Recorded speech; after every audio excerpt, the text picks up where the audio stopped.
اچھا کسی چیز کی پریشانی ہے وہ ختم کرنے کے لیے؟ ہاں پریشانیوں کے لیے بہت سے وظائف ہیں، لیکن میں یہ سمجھتا ہوں یا حی یا قیوم برحمتک استغیث، یہ بہترین گھبراہٹ کا وظیفہ،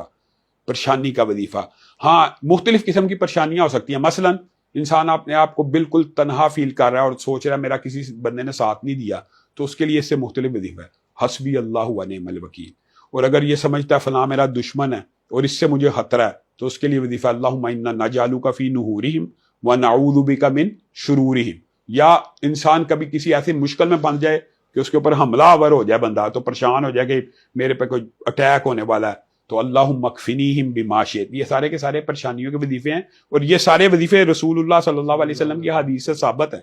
یہ سارے وظیفے جو میں نے بتائے ہیں رسول اللہ کی حدیث سے ثابت ہیں، اور یہ پریشانیوں کے اندر کہنے والے ہیں۔ بیماری سے نجات کا وظیفہ؟ بیماری کے لیے تو بہت سے مجربات ہیں، مثلا سورت فاتحہ اتنی کو مجرب ہے، اتنی کو مجرب ہے، آپ حیران رہ جائیں گے۔ ایک ڈاکٹر عفان صاحب ہیں جگر اسپیشلسٹ، انہوں نے ایک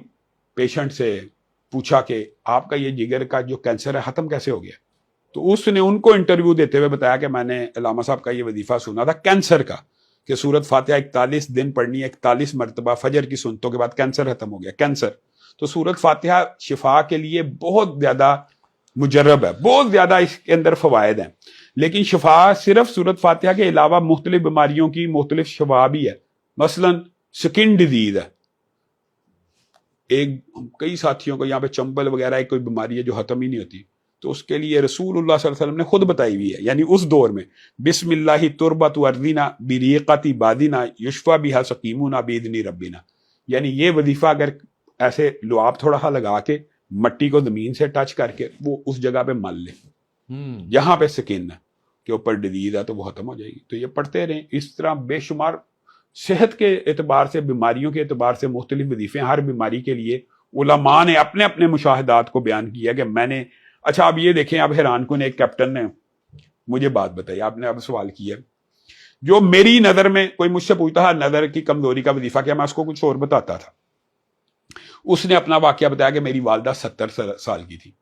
تو اس کی بینائی چلی گئی، تو ڈاکٹروں نے کہا کہ یہ بینائی واپس نہیں آ سکتی، کورنیا بھی اب نہیں ڈال سکتا،